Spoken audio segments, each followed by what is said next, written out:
You hear the roosters crow. The sunlight reaches into your bedroom and reflects off of the walls, and as you wake up, you go downstairs to do the same routine as usual.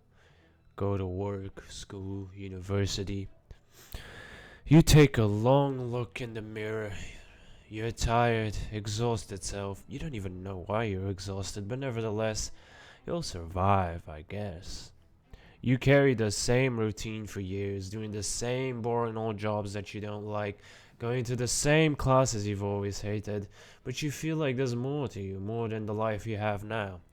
You keep chasing the means, to express yourself, that part of yourself, but you get criticized, pushed back, by your own family even. This is the life of many people, not just you. But everything starts with awareness. Take a look at your hands right now. It's a simple thing, but you're aware they're hands. You can feel the texture, and if I told you any different, you would push back. Because, well, I mean, they are your hands. But your mind operates on different rules. Because stuff like confidence or self-love, they're not something you can just grasp like you could with your hand. Yet we try, because we seem to have an idea that if we can grasp a concept or label it, that we automatically have more understanding of it. Because that's the most logical way to make sense of things. However, this is untrue. You see, delving into your own mind, it's not just like looking at your hand. It's not even like learning a skill. It requires the ability to understand yourself. Thing is, much of people's thoughts are not their own. Now you're probably asking what I mean by this. Well, imagine a friend comes to you for advice and they tell you, "Hey, my girlfriend's left me suddenly. I don't know what to do." What would you tell them? Even if you've never been in a relationship before, you could very well be capable of giving an answer based on context. Yet a lot of people will default to an almost robotic answer, with or without context, and they come in many forms. "There's better fish in the sea. You'll move on. It'll get better. She lost out on you." All of these are ego-affirming statements. They help and are encouraging, but you don't know how that friend thinks. He starts to talk to you about how much he loved her and how he has difficulty moving on. "You're too attached. Grow up. They don't like you anymore." On the surface, these all seem like very well sounding statements. That's because they are. They do come from a place of genuine care. But if I asked you, why do you say the things that you do? Why did you give that advice to your friends? What motivated that advice? Did you really think about it? On the surface, it's a simple question, but I ask you to truly think. What motivates you to say the things that you do? You might think of something simple. I mean, it's the right thing to say, right? But you might also dig deeper. You might remember that as a kid, maybe a little older, you had a rejection or a breakup or a friend that left you or the multitude of other experiences that life has. Naturally, you might have gone to someone you can trust like a parent. You cry and cry, yet they tell you the same things you've uttered now, perhaps in a different way or perhaps in the same way. You've never once thought about whether or not that was right or if it was even appropriate for the situation.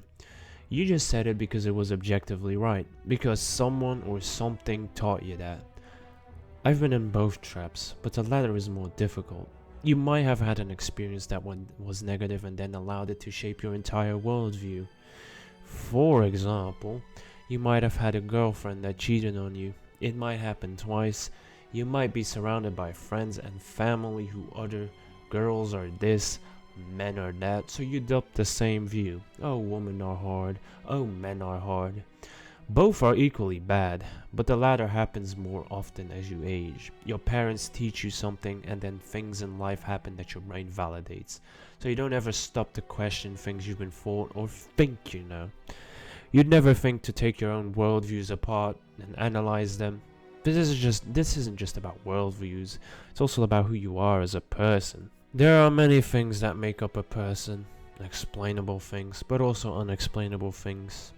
Your feelings, your inner voice, your intuition, which are kind of the same thing really, that's how I meant it. Maybe a deeper connection you feel to something. As you grow, you begin to think more and adapt more, and depending on your parents, I can only speak from my own experience, but I didn't have the best childhood, so when it comes to things such as this, you begin to drown out certain parts of yourself as you age, and naturally you begin to adopt the characteristics of your parents, or the characteristics they want you to be the most. For some, this is being a doctor, for others, this is down to the simple clothes that they wear. Any case where your curiosity is rejected is immediately registered into your brain as something to not do again. But that is suffocating though, because you're drowning out parts of yourself. So how do you find yourself? Well, to be honest, this is the fun part. I can't answer that for you. I've been thinking of so many ways to try and word this part, but I just can't think of any. The thing is, I found what works for me, and I did it through journaling and therapy. But you might think therapy is like the biggest thing that changed my life, but no, it hasn't been. I have so many documents on my own psychology, and I've got a few journals as well. The best thing I could probably tell you is just ask questions. Question everything, even the most smallest things. And one good pivot point I feel like for many people is, what are my strengths and weaknesses? But like, don't be like, oh, other people say I'm this or that. Genuinely really hone in and think, what do you genuinely think are your strengths and weaknesses? The reason this I feel like is so effective even for me is because it's like an easy access to your real inner voice. It kind of cuts through the noise a lot more, and it's a little more effective. And the truth is, the growth never stops. You always find something new about it.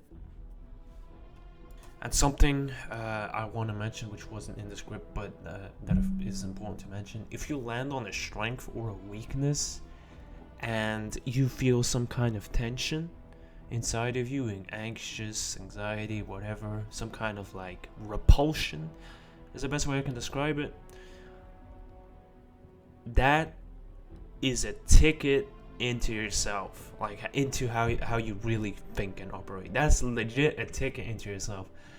Write down that feeling, draw about it, explore the uncomfortable feeling. And this is so important, and it's surprising I didn't write it in the script, but this is so important. This is how you're gonna get comfortable with yourself and really, hone in on your strengths and weaknesses. But it's not easy. I will say that it's not easy. But I only know myself like you only know you. That's why I can't really tell you the best steps to be you. That is the paradox, because I know who I am, and who I am is also not constant. There's change. But deep down, there's this deep stability that I have that I've only had when I was very young. But then, how could I possibly educate you on who you are? Because I don't know. I mean, if I knew you personally, I could tell you things, what I think about you and what I think is great or not, but that's still my opinion and not yours. Now, things I can tell you is how you get there, and that happens through trying. To explore my inner self personally, I tried meditation, I tried working out, I still work out because I happen to be passionate about that.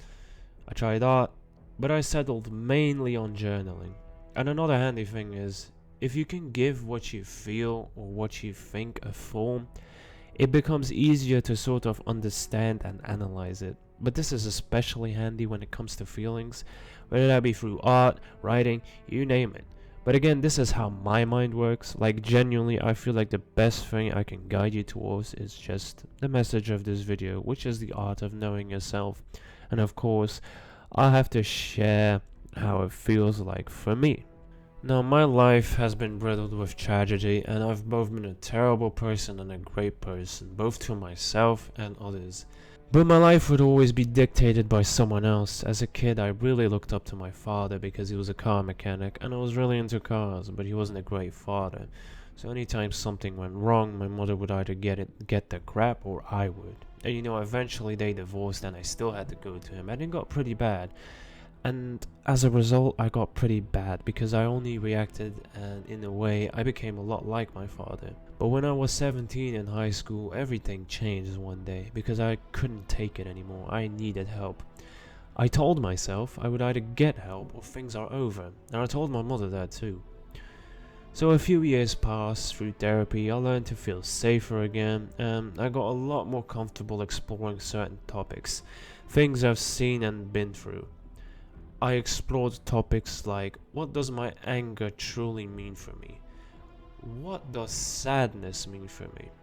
And I think exploring these emotions for me was one of the best ways to learn about myself and the mechanics of my body.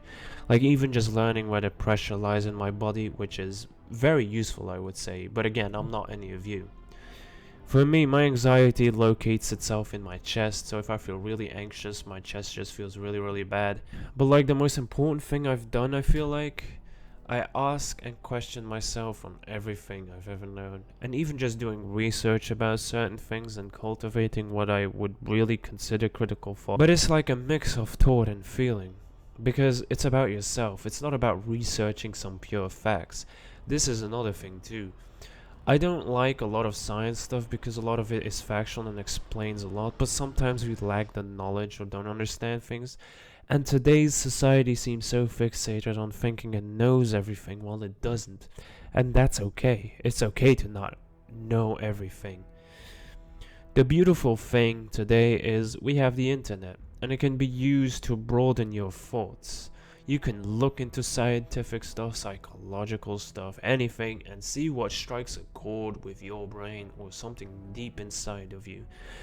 But always remember, it's important that you, the individual, transform the experiences. That it doesn't get filtered through what your parents taught you, for example, or through an inner voice that says you're not good enough. Because that's another thing.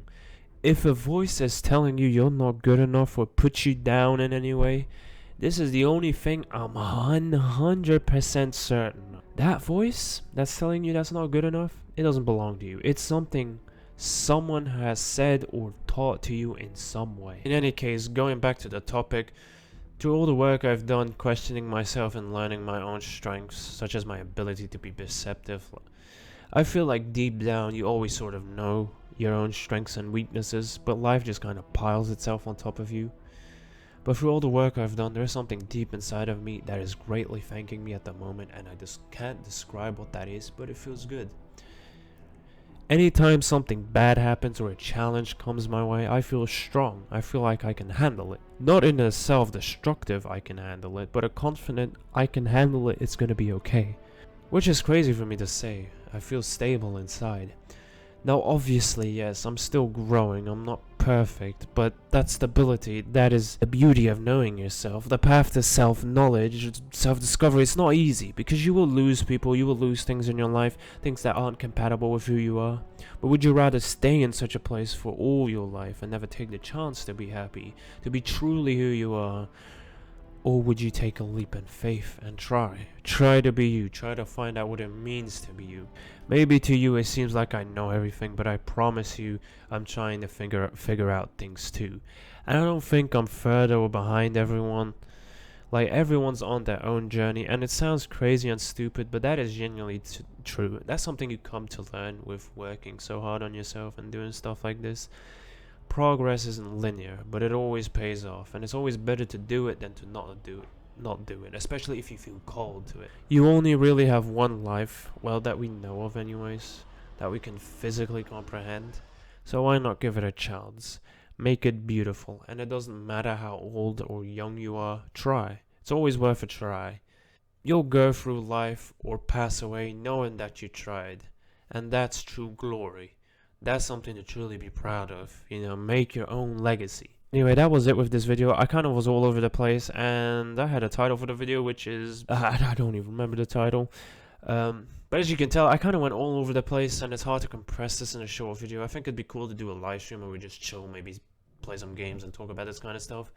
Also, if you stay till the end, thank you for watching. I'm actually experimenting with the YouTube algorithm a little bit. I'll see how this does. Thank you so much for the attention on the other video.